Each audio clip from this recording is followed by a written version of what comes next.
Welcome to History of Health Information Technology in the U.S., History of Clinical Decision Support Systems. This is Lecture A. What is CDS? This unit focuses on the history of clinical decision support systems, or, as it is abbreviated, CDS. This lecture provides an overview of CDS. The objectives for this unit, History of Clinical Decision Support Systems, are to describe various types and structures of clinical decision support, or CDS, systems, discuss the evolution of clinical decision support from expert system research, discuss the changes in focus of clinical decision support from the 1980s to the present, discuss the change in architecture and mode of access of clinical decision support systems from the 1980s to the present, describe some of the early clinical decision support systems, discuss the historical challenges in implementing CDS. We will begin with a definition of CDS and a description of the broad range of possibilities for CDS and what they can accomplish. We will spend more time describing what has been called the classic model for CDS, because that model has had a long history. In the second lecture, we will describe specific systems, several of which are still around today. Finally, we will summarize how CDS has evolved and discuss the challenges that still exist. This definition of CDS comes from a major report by an expert panel on clinical decision support. Although it is a fairly recent definition, it is broad enough to capture the variety of clinical decision support applications that have been developed. CDS can be used by clinicians and patients, but we will focus on the CDS aimed at clinicians. Let's take a look at some of the key features of this definition that are in bold. Knowledge and information that is filtered, presented at appropriate times with a purpose of enhancing health and health care. What type of knowledge and information can CDS provide? Some CDS have been designed to provide what may be termed general medical knowledge, although it may apply more to some patients than others. This may be descriptions of the signs and symptoms of diseases or methods to diagnose them. The general knowledge may also include information on medications and other treatments, such as appropriate dosages, indications, and side effects. More specific types of information could include a particular insurer's formulary, that is, it includes what medications the insurer will pay for, or clinical guidelines, such as guidelines or other requirements on proper medications and monitoring that are needed for patients with a given condition. Patient-specific information includes the unique information for the given patient. It might include the particular patient's signs and symptoms. Signs are physical findings that the doctor can observe. Symptoms are what the patient tells the doctor. It can also include allergies and even the results of laboratory tests, among other information. In the future, we are likely to see CDS that even can deal with information on a patient's individual genetic profile. Now that is really patient-specific information. The filtered aspect is very important. For information to be useful, it has to be able to be absorbed by the clinician. Given the vast amount of potential information, it is important that there be some selection in information that is presented to the clinician. Some mechanisms of filtering may include those that the particular clinician wants. Say, for instance, reminders for certain preventive measures for patients that the clinician wants to do but may forget. The information must be displayed in usable form and be sensitive to the context of care. For instance, if a doctor is with a patient and the doctor wants to know the correct dosage for a medication she is about to prescribe, a 20-page article on the medication would be too much information to be usable at that time. An example of context sensitivity might be displaying a patient's drug allergies at the time that the physician is ordering medications. Finally, the information should be tailored to the patient.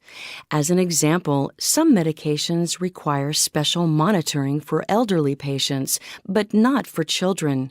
If a pediatrician treating a child is using the medication, the pediatrician does not need a warning about how the medication should be monitored for an 80-year-old. The timing of the presentation of the information is also crucial if it is to have an impact. The information should be presented at the time it is needed, which is usually when a decision has to be made. For example, drug dosage information is best to have available at the time the doctor is prescribing medications. Another choice in timing may be to present new information when it arrives, especially if the information would influence the clinician's decision. An example of this might be if the report form monitoring a patient's blood level shows the patient has too much of a prescribed medication in his or her system. The physician might need to take immediate action based on that information. In addition, information may need to reach the clinician to stop a dangerous decision so the patient is not harmed. An example might be if the physician has just ordered a drug that the patient is allergic to. The warning should be presented before the order goes through. In some cases, the information is not presented automatically, but is available on demand, that is to say, when it is requested by the physician. An example might be references related to a particular treatment question. Finally, the frequency of presentation of information is important. Too frequent repetitions of similar information can tend to get ignored. Now let us move to the last part of the definition of CDS, which is to enhance health and health care. There are other types of decision support systems that are more administrative in nature, such as providing information of the costs of different services in a hospital. This is often retrospective information and is regularly used by administrators. Clinical decision support is usually aimed at clinicians while they are in the process of clinical care and is aimed to aid their decision-making and ultimately to enhance care. An electronic health record that does not include clinical decision support features can still do much to enhance care in that it makes the patient information accessible and legible and is more likely, although not guaranteed, to be complete. However, CDS provides added value. Studies have shown increases in quality, which can also lead to greater return on investment with the use of sophisticated clinical decision support. Let's take a look at how CDS can improve quality. Studies have demonstrated that CDS can improve adherence to guidelines and other similar protocols, often by helping the physician avoid inappropriate procedures. The systems can minimize errors by alerting the physician to potentially dangerous drug interactions. The diagnostic programs have also been shown to improve physician diagnoses. Although little research has been done on these programs in actual practice, they could potentially avoid delay in diagnosis. The reminder and alerting programs can potentially minimize problem severity and prevent complications. These include programs to alert the clinician to abnormal lab values or adverse drug events. An adverse drug event is harm to the patient as a result of taking a medication. For instance, there have been articles in major medical journals that have shown how programs that warn of the signs of early adverse drug events have had an impact on both cost and quality of care. Other reminder programs include those screening procedures such as mammography, which can diagnose breast cancer at an early stage, or reminders for immunizations such as flu shots that can prevent costly hospitalizations.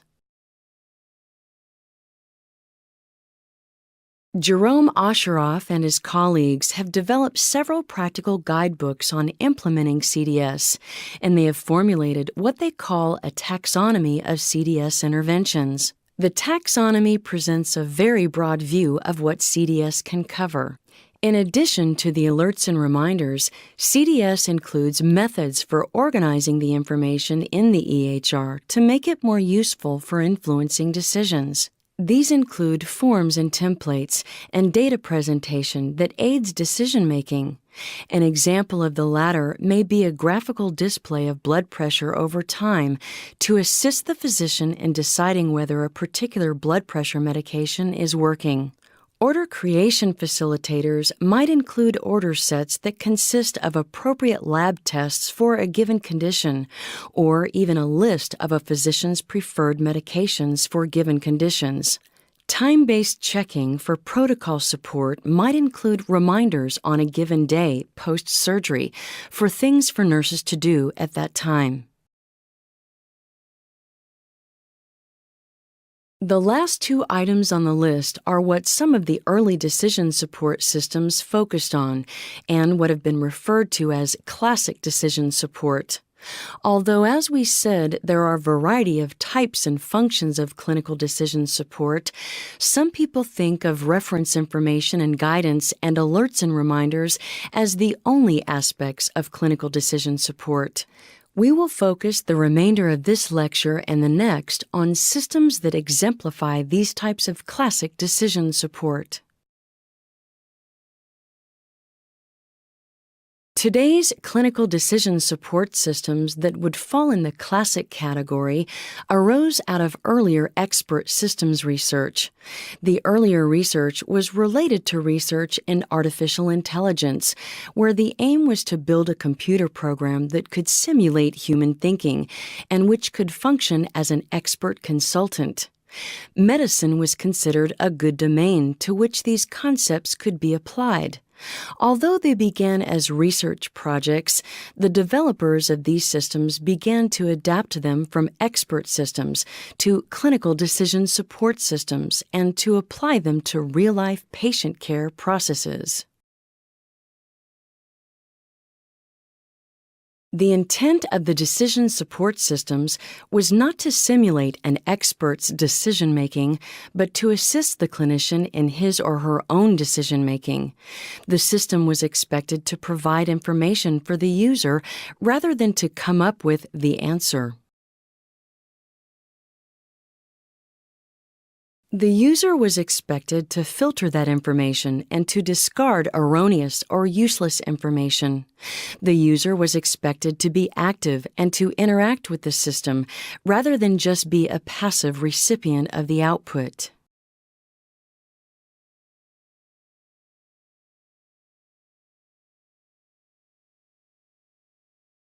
There are three parts to most of the clinical decision support systems. These parts are the knowledge base, the inference or reasoning engine, and a mechanism to communicate with the user.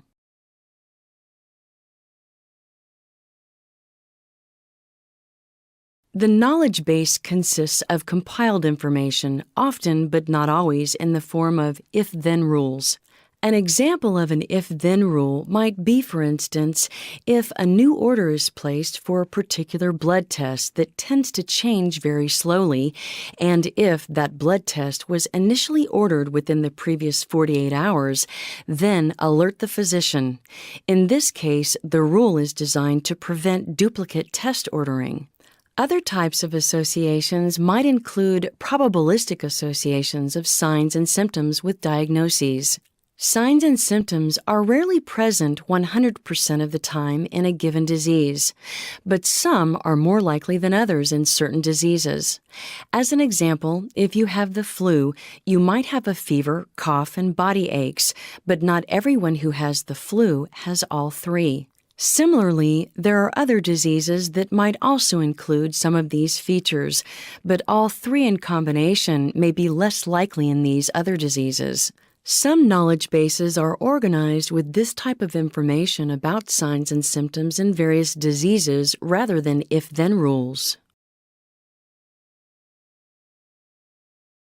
The second part is called the inference engine, which contains the formula for combining the rules or associations in the knowledge base with actual patient data.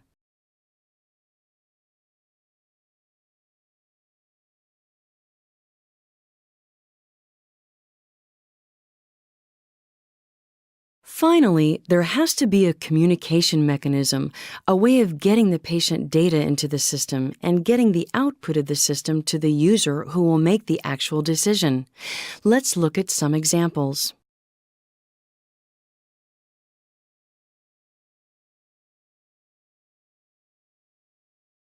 This is a model of how the system works. Patient data is the input into the system.